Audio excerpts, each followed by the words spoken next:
and this is going to be part 2 of my Joi validation tutorial. So in this tutorial, we're going to be covering how we can validate a nested object as well as how we can validate an array. So to get started, I pretty much stripped out all the express stuff, and we're going to simulate a user's request. So for this example, we have this user input, and it is a nested object, and it has a property of personal info with the properties of street address, city, and state. And we have preferences, which is going to be our array, and you can see what values the array contains here. So the first values that we're going to start off with are string values, and then we're going to move on to objects. So the way that I'm going to tackle this problem is I'm going to look at our user input, and I'm going to break it down into sections. So for example, I'm going to develop a schema for personal info, and then I'm going to develop a schema for preferences. So to get started, we're going to develop the personal info schema first. I'm just going to copy this. I'm going to come down here. Now I'm going to say const personal info, and then I'm just going to add schema. Next, I'm going to create a Joi object schema. So I'm just going to say Joi.object keys. We're going to hit enter. I'm going to add a semicolon down here. We're going to go up, copy street address. Would just develop a schema like we normally would. So I'm just going to paste that. Street address is going to be Joi.string.trim, and we're going to make this required. We're going to do the same thing with the other properties. Go to city, copy this. Go down here, paste, and street address and city, we're going to make the same exact thing.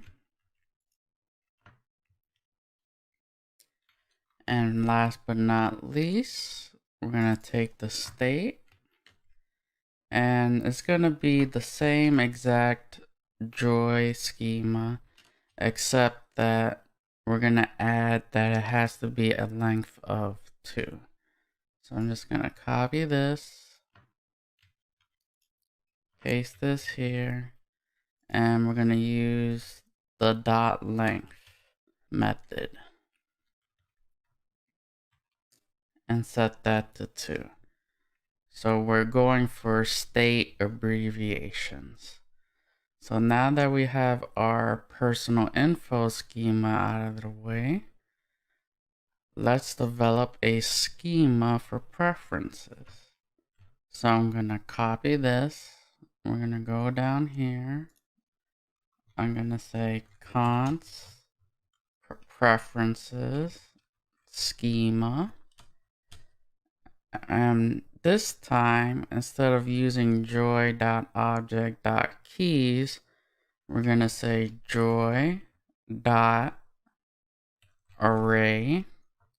And this is going to give us an array schema. And we're going to use a helper method called items. Now what items is going to take in as an argument is basically any schema you want. In this case, what we want is an array of strings. So I'm just going to pass in the schema Joi.string. So this is going to make sure that all the items within the array are all strings. Last but not least, let's actually combine these two to form one schema. I'm going to say const schema, and I'm gonna say joy.object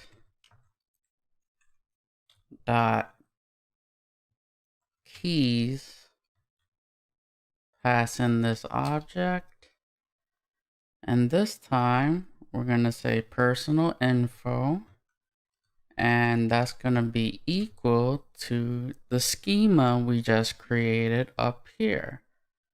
So we have our personal info schema. So I'm just gonna copy this,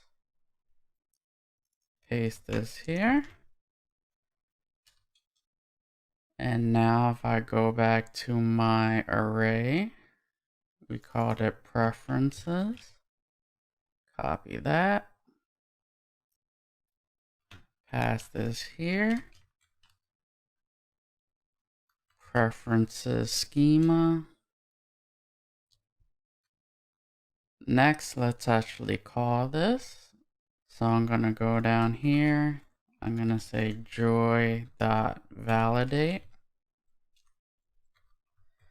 The first argument is gonna be the same as the last tutorials. So we're just gonna say user input.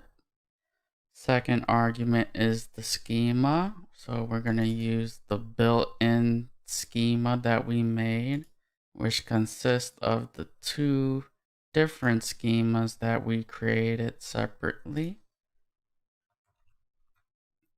Last argument is going to be the callback function. So I'm going to say error result. And I'm going to say if error. We're just going to print out what the error is. Else, just print out the result. And the result is just going to be the user input. So I'm just going to save this. Let's actually add a semicolon here. Save this.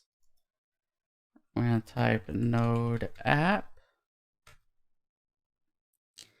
And you can see that our data is validating.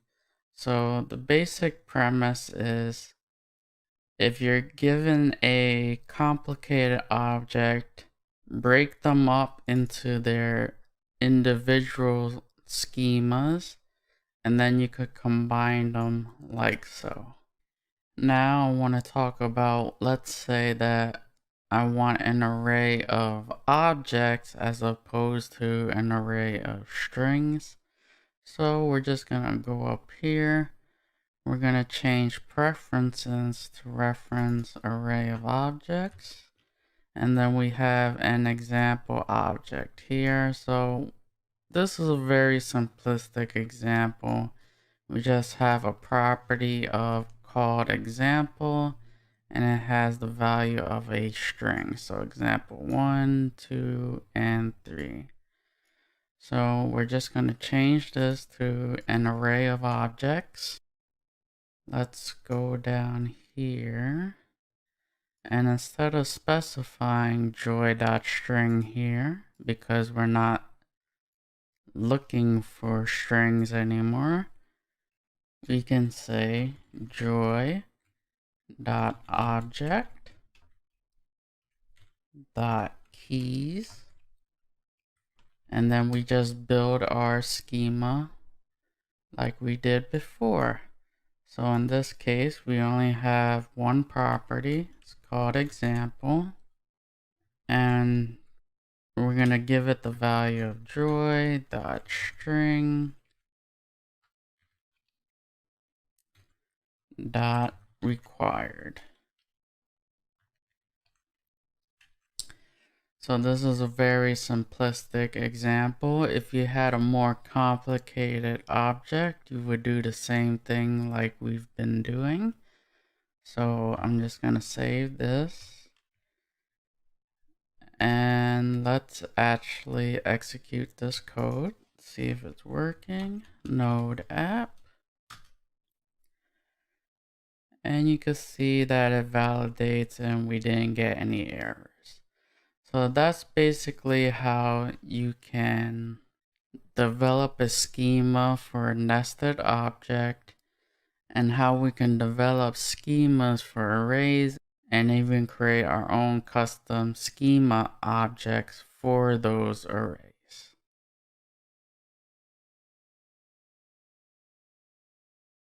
In this tutorial, we're going to be talking about EJS. Now, what EJS is a template language, and that's going to allow us to write more dynamic web pages. So, to get started, what we have here is a static HTML file. You can see that we have dummy data here. So when it says you searched for stuff, and we have search results of dummy data. Now what we want to do is use this HTML file as a template that we can use for serving dynamic data. So one way to do that is if we go back to Visual Studio Code, we could set the view of our Express application. And in order to do that, we go here and we could say app.set is going to take in 2 arguments. We're going to specify the view engine. The second argument is going to be the template that you want to use. So we're just going to say EJS. Once we set the view engine to EJS, we're going to have to hit Control B, and we're going to have to create a folder called views. And this is going to store our EJS templates. So I'm just going to go down here, right click, new folder, and we're going to call this views. Now, Express is going to automatically know that our templates are located in the views folder because that's the default folder that it looks for. So now if I create my views folder, if I right click, new file, and instead of saying index.html, I specify index.ejs. So now that I have my index.ejs file, I'm just going to go to my index.html. I'm going to copy all this, and I'm just going to paste the code within my index.ejs. So now I'm just going to save this. I'm going to go to app.js. And what we do with templates is that we render them to the user. So I'm just going to hit Control B, get rid of the package explorer. And instead of sending a static file, I'm just going to remove this.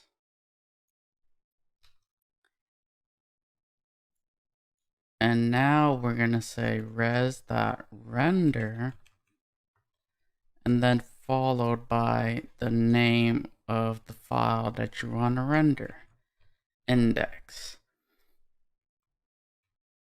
Now you do not need to specify the .ejs on the side, and that's because we already told Express that we are using EJS as the template. So now if I was to save this, just gonna hit Control C, Node app, head over to Chrome, we're gonna hit refresh, and you can see that we get the same exact output. So what happened here? Well, when we rendered this index.ejs file, what's happening is the server is going to look at this EJS file for EJS code. It's going to execute it and then send back to the client an HTML file. So now let's actually send data to send back to our EJS file. So from here, I'm just going to give us a route parameter. I'm just going to say user query. And here we're going to pass in an object. And this is going to be the data that we want to display within our index.ejs template. So now I'm just going to give it a property. First I'll say data. Then I'll give it a property of user query. And then we're going to pass in request dot params dot user query. So now if I save this,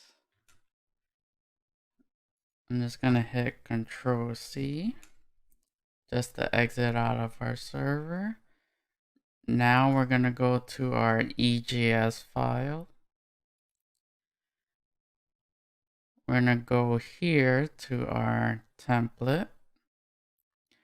And now from here, we're going to specify less than %, equal. What this means is I want you to output onto the HTML file. Next, what we're going to do is access the data that we just passed in. So how did we do that? Well, we gave it the property data. Then we said dot user query. Afterwards, we end it with %, and then that.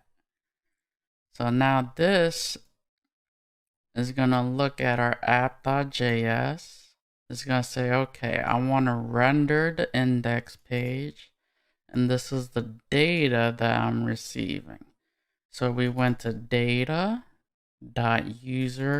query. So now if I was to save this index.ejs template, let's start back the server, node app. Let's go to Chrome, hit refresh. You can see that we cannot get /, and that's because we added a route parameter. So let's say the user searched for books, for example. Then it says, hey, you searched for books. So imagine if this was a real website and we were on Amazon or eBay, you would do a search. So then on top of that web page, you would get, hey, you searched for books. You searched for PCs. You searched for whatever. So that means I could use this EJS template for all the items within my website. So now let's actually add some dummy data. So if I go back to Visual Studio Code, and what we're gonna do is instead of having hard-coded stuff here, when the user types in, we search for books, we're gonna display a bunch of books. So I'm just gonna go to app.js. We're gonna pass in more dummy data. So we have data, user query. We're gonna pass in another thing. And I'm just gonna give it a enter key to make it fit all on one line. And we're gonna pass in an array, and this is gonna be the search results. Search results. Pass in an array, and we're just gonna say book 1, book 2, and book 3. So now if I save this, go to my index.ejs file, instead of saying dummy data, what we can do is we could go to data because that's the object that we're passing in. We're going to say search results. And then since it's an array, we can access index 0. And this is going to give us our first position. And remember, since this is an EJS template, we're going to have to wrap this up within the following.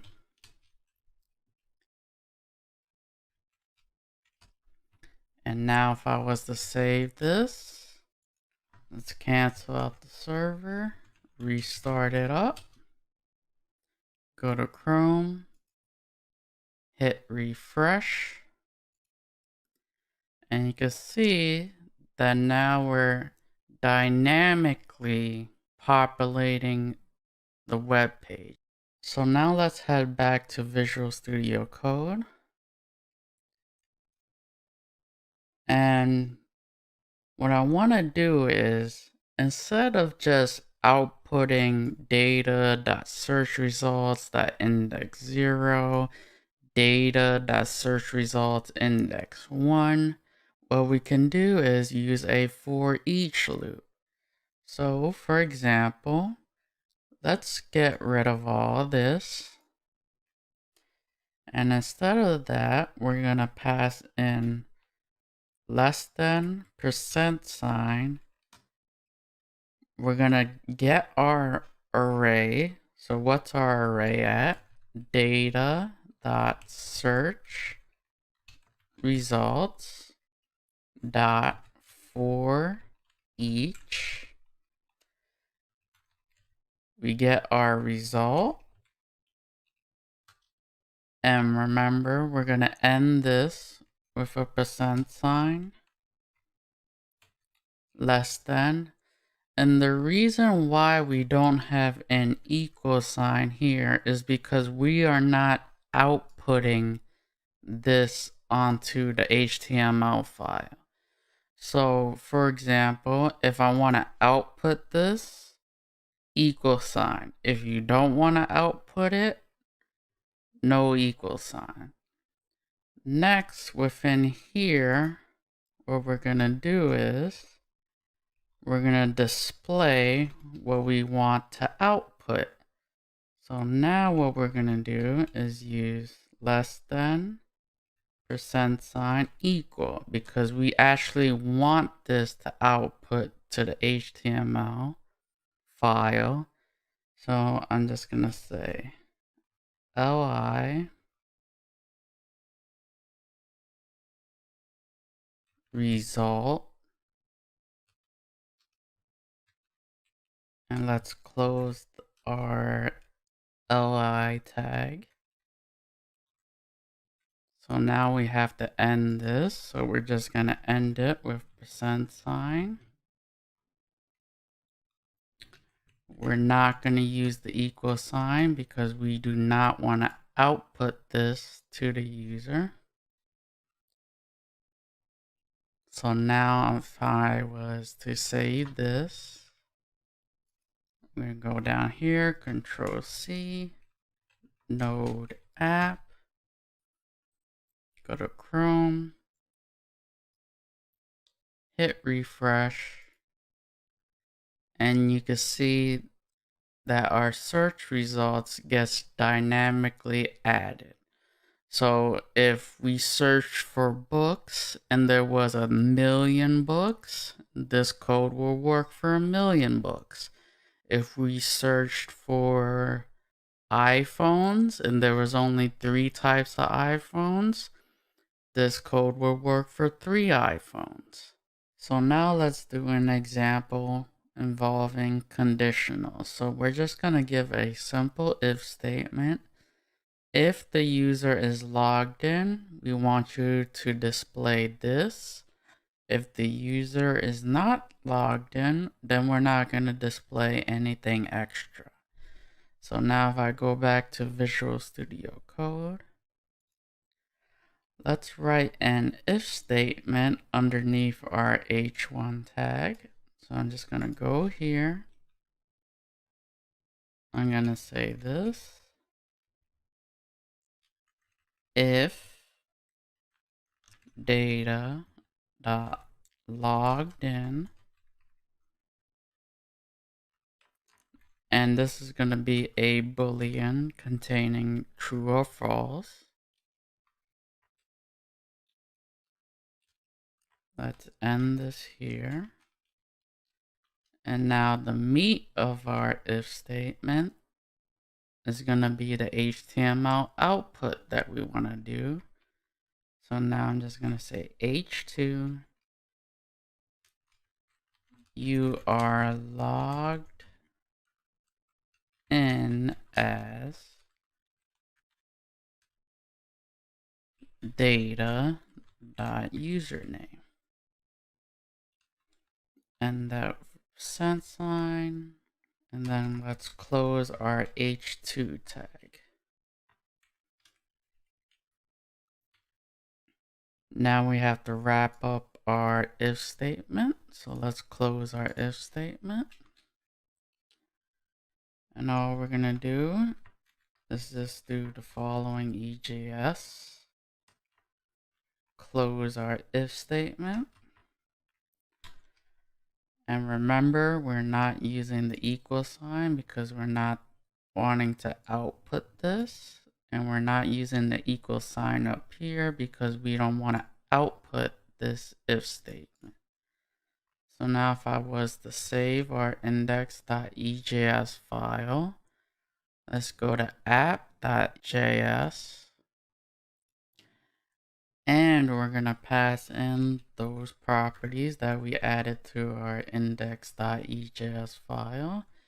So we passed in logged in. And for this example, we're just going to set true. And the username is going to be this. So I'm just going to go to index.ejs just to see if we matched up properly. Otherwise, we're going to get an error. Logged in. We use the username here. Make sure everything matches up. Let's save this. Control C. Node app. Head over to Chrome. Hit refresh. And you can see that since we are logged in, we're displaying our h2 tag. You are logged in as so-and-so. If we set that to false, our h2 tag wouldn't appear. So that's basically the ins and outs of how you can use EJS within your Express application.